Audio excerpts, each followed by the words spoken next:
പെൻഷനെ സംബന്ധിച്ച് ചില റിപ്പോർട്ടുകൾ വന്നു. അത് സംബന്ധിച്ച് നടപടികൾ സ്വീകരിക്കാനായി ബന്ധപ്പെട്ട ഭരണകൂടങ്ങൾക്ക് അയച്ചു കൊടുത്തിട്ടുണ്ട്.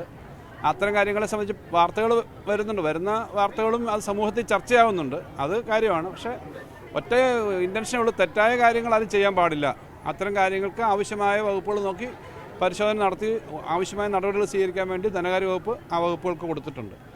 അത് ഒറ്റപ്പെട്ട കേസുകളായിരിക്കും, അല്ലാതെ പൊതുവിൽ ഉള്ള കേസുകളാണെന്ന് കരുതുന്നുമില്ല. എന്നാൽ പിന്നെ വന്ന കുറേ കാര്യങ്ങളുണ്ട്. അതൊന്നും ഞങ്ങളായിട്ട് അറിയിപ്പൊന്നും കൊടുത്തിട്ടില്ല. അതൊക്കെ റുട്ടീനായിട്ടുള്ള അന്വേഷണത്തിൻ്റെ ഭാഗമായി ചില മുനിസിപ്പാലിറ്റിയിൽ അങ്ങനെ ടെസ്റ്റായിട്ട് പൈലറ്റായിട്ട് ചില അന്വേഷണമൊക്കെ നടത്തിയതിനെപ്പറ്റി വരുന്നുണ്ട്. അതൊക്കെ ഒരു ആളുകളുടെ തന്നെ ഇതൊരു അവയർനെസ് വരികയും ബന്ധപ്പെട്ട സ്ഥാപനങ്ങൾ ഇക്കാര്യത്തിനകത്ത് വളരെ കൃത്യമായ നിലപാടെടുക്കുകയും ഒക്കെ ചെയ്യുമെന്നാണ് പ്രതീക്ഷിക്കുന്നത്. അതിനെ സംബന്ധിച്ച് ആ ഒരു സ്റ്റെപ്പല്ലാതെ ഇപ്പോൾ വേറൊന്നും വന്നിട്ടില്ല. നമ്മളവിടെ വന്ന കാര്യങ്ങൾ പരിശോധിച്ച് താഴോട്ട് അയച്ചിട്ടുണ്ട്. അതാണ് അതിൻ്റെ സ്ഥിതി.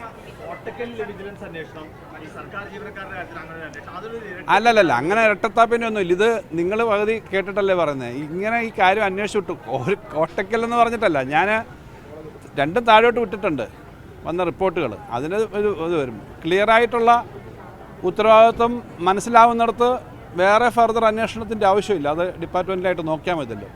ക്ലാരിറ്റി ഇല്ലാത്ത കാര്യത്തിനകത്ത് ഏതെങ്കിലും അത്തരം ഏജൻസികളെ സംബന്ധിച്ച് സ്റ്റാൻഡേർഡ് പ്രൊസീജിയറാണ് സാധാരണ ഈ ഇൻസ്പെക്ഷൻ്റെ ഭാഗമായിട്ട് ഇങ്ങനെ അന്വേഷിക്കണമെന്ന്. അല്ലാതെ അതിനപ്പുറത്തേക്കുള്ള കാര്യങ്ങൾ എത്തിയിട്ടേ ഇല്ല. നമ്മളിപ്പോൾ അതിനപ്പുറത്തേക്കൊരു കാര്യം ഇപ്പോൾ കൺസ്ട്രൂ ചെയ്യേണ്ട കാര്യമില്ല. നമ്മൾ ധാരണയിൽ എത്തേണ്ട കാര്യമില്ല. ഇതിനെ സംബന്ധിച്ച് വേറെ ഇപ്പം നമ്മൾ വേറൊന്നും അതിനെപ്പറ്റി പറയേണ്ട കാര്യമില്ല. അതിൻ്റെ ഒരു ആദ്യഘട്ടത്തിൽ അന്വേഷണം നടക്കുന്നതല്ലേ ഉള്ളൂ. അല്ല, അങ്ങനെയൊക്കെ ഉണ്ടെങ്കിൽ അതിൻ്റെ പരിശോധന വേണ്ടി വരുമല്ലോ. അതിൻ്റെ പരിശോധന നടത്തിയിട്ടല്ലേ നമ്മളിങ്ങനെ ആദ്യമേ പറയുന്നത്. ഇപ്പം ഞാൻ പറയാറുണ്ട്, റിപ്പോർട്ടിങ് നടത്തുന്നത് പോലെ നമുക്ക് ഗവൺമെൻറ്റിൻ്റെ ഒരു കാര്യം പറയാൻ പറ്റത്തില്ല. നിങ്ങൾക്ക് ഇങ്ങനെയാണെന്ന് പറയാം. ഞാനൊരു റിപ്പോർട്ടറാണെങ്കിൽ പറയുന്നത് പോലെ ഞാനിപ്പോൾ ഇരിക്കുന്ന ചുമതലയിൽ കുറച്ചുകൂടെ അതിൻ്റെ സിസ്റ്റം അനുസരിച്ചല്ലേ പറയാൻ പറ്റും. അതാണ് നമ്മൾ തമ്മിലുള്ള വ്യത്യാസം. പക്ഷേ ഇക്കാര്യത്തിനനുസരിച്ച് ആവശ്യമായ വളരെ കർശനമായ നിലപാടുകളാണ് ഗവൺമെൻറ്റിനുള്ളത്.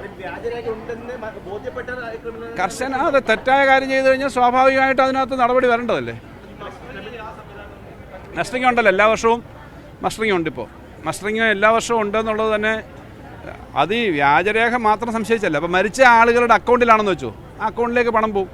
ഇതൊന്നും പലപ്പോഴും ആരും റിപ്പോർട്ട് ചെയ്യില്ല. അങ്ങനത്തെയുള്ള കാര്യങ്ങൾ കൃത്യമായി മസ്റ്റർ ചെയ്യുന്നത് എല്ലാ മേഖലയിലുള്ളതാണ് മസ്റ്ററിങ്. അപ്പോൾ മസ്റ്ററിങ്ങൊക്കെ സാധാരണ ഉള്ളതാണ്.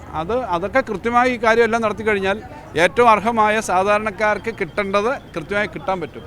ദുരുപയോഗപ്പെടുത്തരുത്, തെറ്റായി കൊണ്ടുപോകരുത്. ഇതാണ്